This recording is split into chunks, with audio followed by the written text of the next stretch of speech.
So welcome everyone in my classes Adarsh Institute. I am Brijesh Sharma with you with my new classes. New class क्या, वही पिछली class जो चल रही थी डायमेंशनल फार्मूले की, उसी को आगे बढ़ते हुए। सो आज हम लोग बिना टाइम वेस्ट किए पहले जान लेते कि किन जिन लोगों के लिए क्लास है। तो आप तो जो ज्वाइन कर रहे हैं पता ही है आप किस चीज़ की तैयारी कर रहे हैं, बट फिर भी मैं बता देता हूँ कि ये क्लासेस आपकी हेल्प करेंगी IIT में क्लास 11th में। ये 11th क्लास की क्लास है, मतलब 11th के लिए क्लास है फिजिक्स की। सो ये आपको 11th में काम देगी। और कहाँ पे काम देगी? हाँ, आपको ये BHU किसी भी एंट्रेंस एग्ज़ाम में काम दे सकती है, NDA में काम देगी, एयरफोर्स में काम देगी, और यही क्लास आपको काम देगी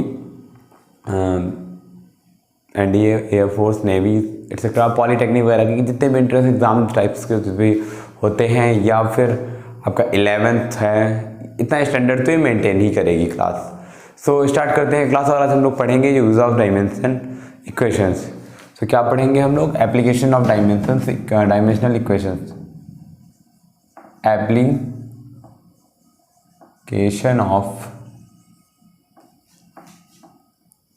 डायमेंशनल इक्वेशंस। मतलब हम लोग जो डायमेंशनल फार्मूले पढ़े थे, इनसे डायमेंशनल जो इक्वेशन बनते हैं इनका यूज़ कहाँ पे करेंगे। सो हम वो चीज़ पढ़ेंगे यहाँ पे कि कैसे इनका यूज़ करेंगे। स्टार्ट करते हैं। तो सबसे पहला यूज़ जो हम आज पढ़ेंगे इस क्लास में, दैट इज़ वो यूज़ होगा आपका to change the unit of a quantity, physical quantity from one system to another system। मतलब अगर कोई हमारी एक यूनिट दी हुई है, वो एक सिस्टम में लिखी हुई है, दूसरे सिस्टम में अगर हमें कन्वर्ट करना है तो कैसे करेंगे उसे। बिल्कुल सिंपल सा तरीका है। मैं एकदम इजी वाला तरीका बताऊंगा जो आपको बहुत ज़्यादा परेशान करेगा नहीं। एकदम डायरेक्टली आप इस चीज़ को यूज़ करके आप डायरेक्टली किसी भी यूनिट को एक सिस्टम से दूसरे सिस्टम में यूजिंग दिस डायमेंशनल फार्मूला हम लोग कन्वर्ट कर सकते हैं बिल्कुल ईजिली। उसके लिए चाहूँ तो मैं डायरेक्टली फार्मूला बता सकता हूँ, बट फार्मूला थोड़ा सा जानने से पहले थोड़ी सी एक चीज़ जानते हैं कि कुछ कैसे, मतलब कैसा आता है कैसा फार्मूला। तो फार्मूला जानने से पहले हम फार्मूले को डेराइव टाइप का करेंगे, मतलब डेरिवेशन टाइप का करेंगे फार्मूले का। डेरिवेशन करने के लिए क्या करेंगे, हम लेट कर लेंगे कि कोई क्वांटिटी है, एक फिजिकल कोई क्वांटिटी है, कोई फिजिकल क्वांटिटी है, लेट कर लेते हैं उसका जो डायमेंशनल, जैसे कि फॉर एग्जांपल उसका जो n इंटू यू होता है फिजिकल क्वांटिटी का। तो यहाँ पे m क्या है इसका? Magnitude, and u for unit. Clear? अब देखो यूनिट m जो है वो n तो n ही रहेगा, लेट कर लेते हैं। जो यूनिट है पहले सिस्टम में थी तो उसका n1 था, और सेकेंड सिस्टम में जब यूनिट फर्स्ट इस सिस्टम में उसकी जो यूनिट है वो लेट कर लेते हैं m की पावर n। उसका डायमेंशनल फार्मूला जो m की पावर n ml है, उसकी पावर a है, L1 की पावर b और T1 की पावर c है। अब यहाँ पे हमने MLT क्यों माना? अगर हम यहाँ पे लेट किया, हम यहाँ पे MLT A जितने भी हमने फंडामेंटल क्वांटिटीज पढ़ी थी सब में, क्योंकि कोई भी क्वांटिटी है मान लो तो उसमें क्या होगा, फंडामेंटल क्वांटिटीज तो ज़रूर होंगी ना, फंडामेंटल क्वांटिटीज ज़रूर होंगी। तो फंडामेंटल क्वांटिटी की ही पावर्स होती हैं। तो हमने क्या किया कि जो मतलब फंडामेंटल क्वांटिटीज होती हैं उनकी पावर्स में भी की डिफरेंट हो सकती हैं। तो सभी के लिए तो क्या करते हैं, अगर ये एक यूनिट है उसमें हम लेट कर लेते हैं कि जो मास है उसकी पावर a है, लेंथ की पावर b है, टाइम की पावर c है। क्लियर? और इसका जो मैग्नीट्यूड है वो n1 है in another system, in second system में। दूसरे सिस्टम में जब हम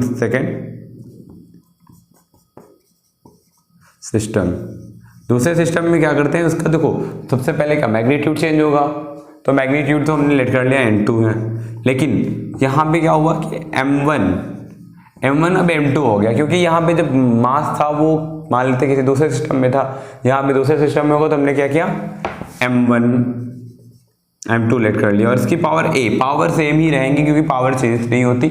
मान लो आपका किलोग्राम स्क्वायर है तो आपको किलोग्राम स्क्वायर ही तो रहेगा, ग्राम स्क्वायर रहेगा, वो तो चेंज नहीं होता ना। अगर मान लो एक यूनिट एक सिस्टम में आपका ग्राम स्क्वायर था, दूसरे सिस्टम में किलोग्राम स्क्वायर होगा, तो जो पावर्स है वो तो चेंज नहीं होंगी, तो पावर सेम रहेंगी।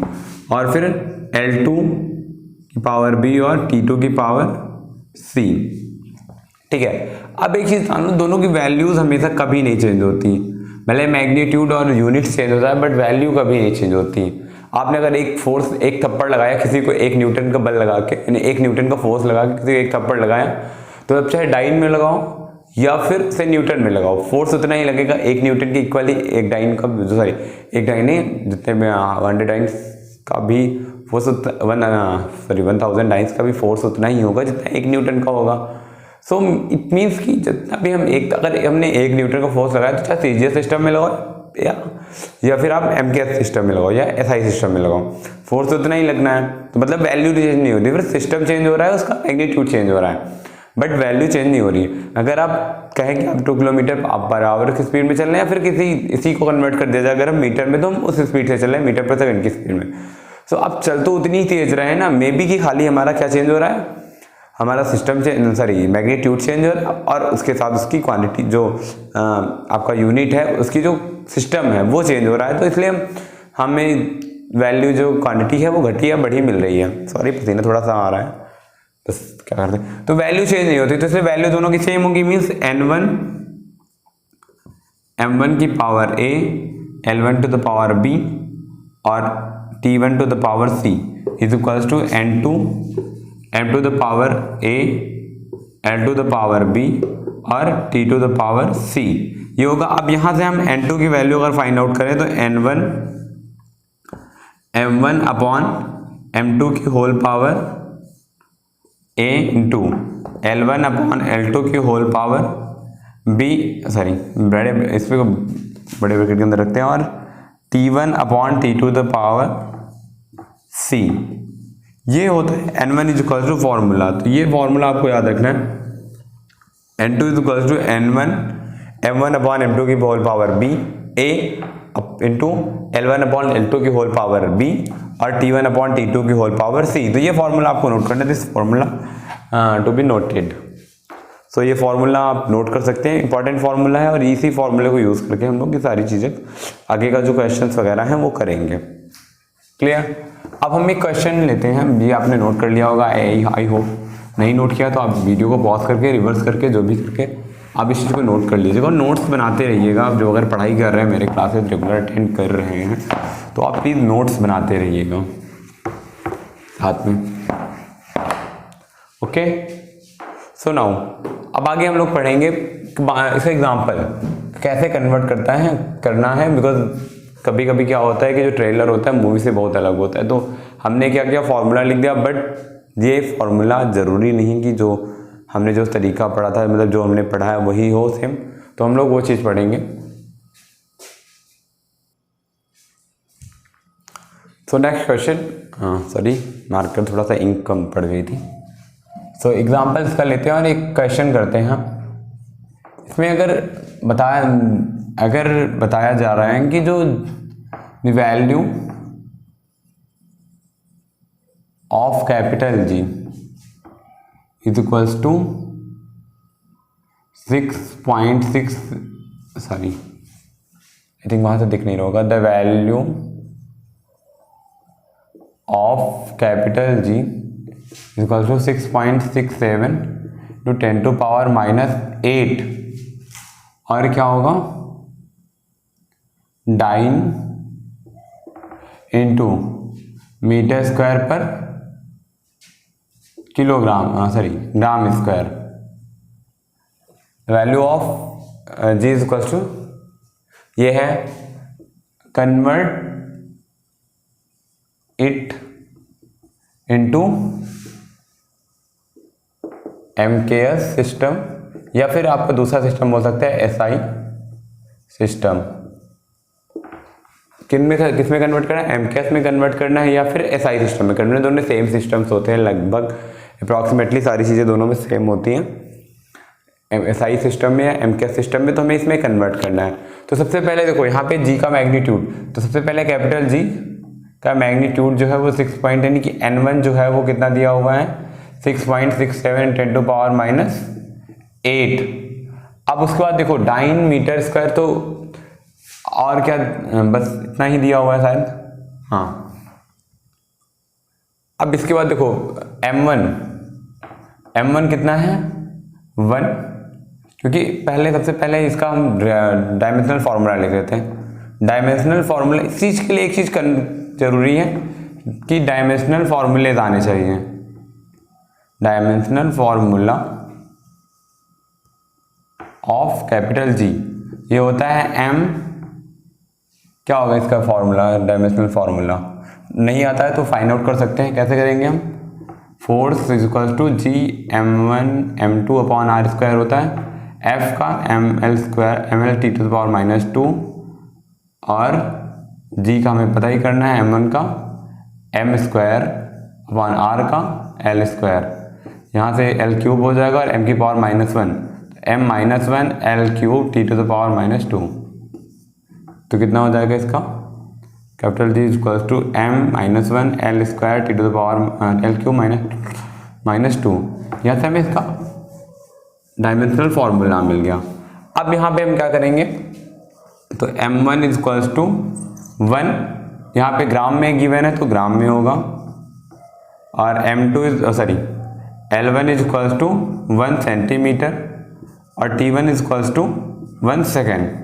बट यहाँ पे लेट कर लेते इन हमारे थे एसआई सिस्टम, हमारे थे एसआई सिस्टम में क्या होगा कि जो m2 है वो किस में होगा, एसआई सिस्टम में किस में होता है भाई, मास कितने किस में होता है, किलोग्राम में, तो kilogram is equal to 1000 of grams जरूरत पड़ेगी इनकी।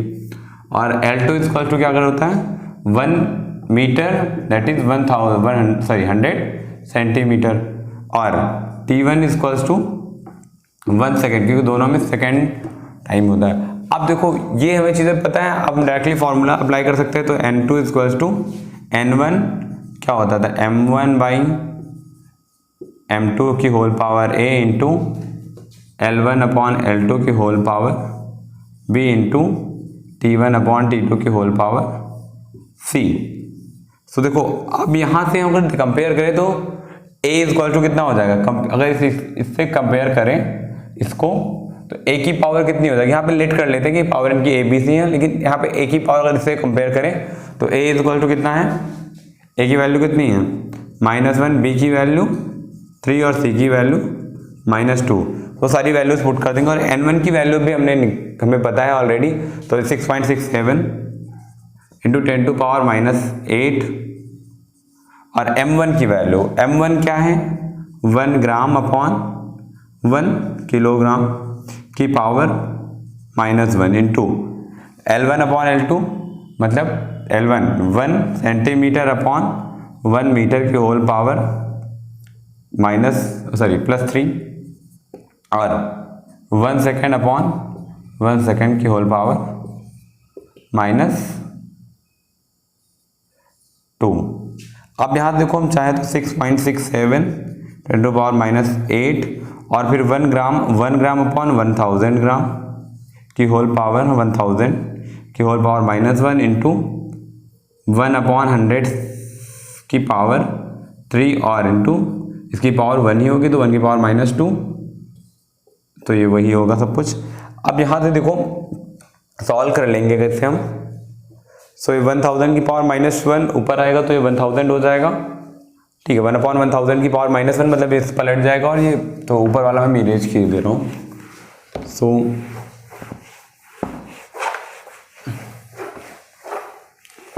तो यहाँ तक कितना हो जाएगा, मैं इसी को क्वेश्चन को ऊपर लिख रहा हूँ थोड़ा सा क्योंकि जगह कम है मेरे पास, बोर्ड थोड़ा छोटा है अभी।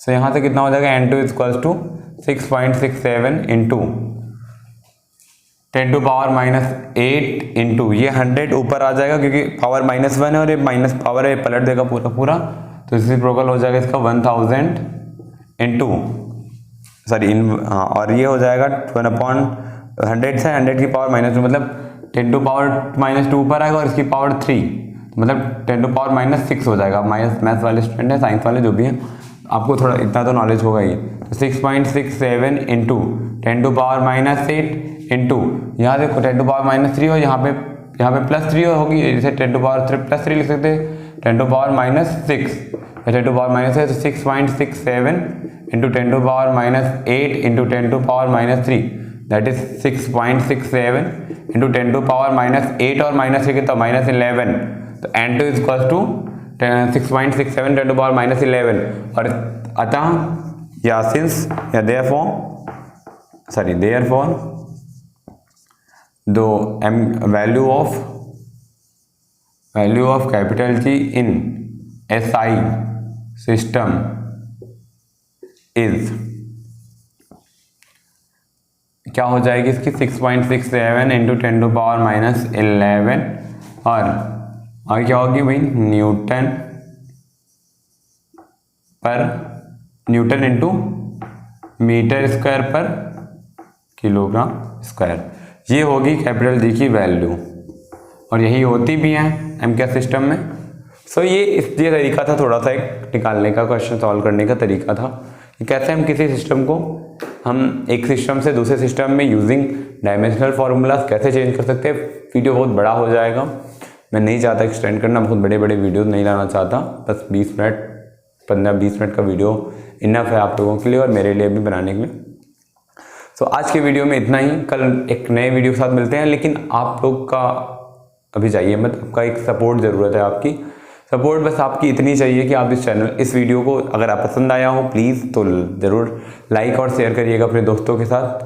चैनल को सब्सक्राइब कर लीजिए अभी तक नहीं किया है तो, आई होप आपने कर लिया है, नहीं किया है तो फिर भी आप सब्सक्राइब कर लीजिए। वीडियो को शेयर करना मत भूलिएगा एंड थैंक यू, जय हिंद।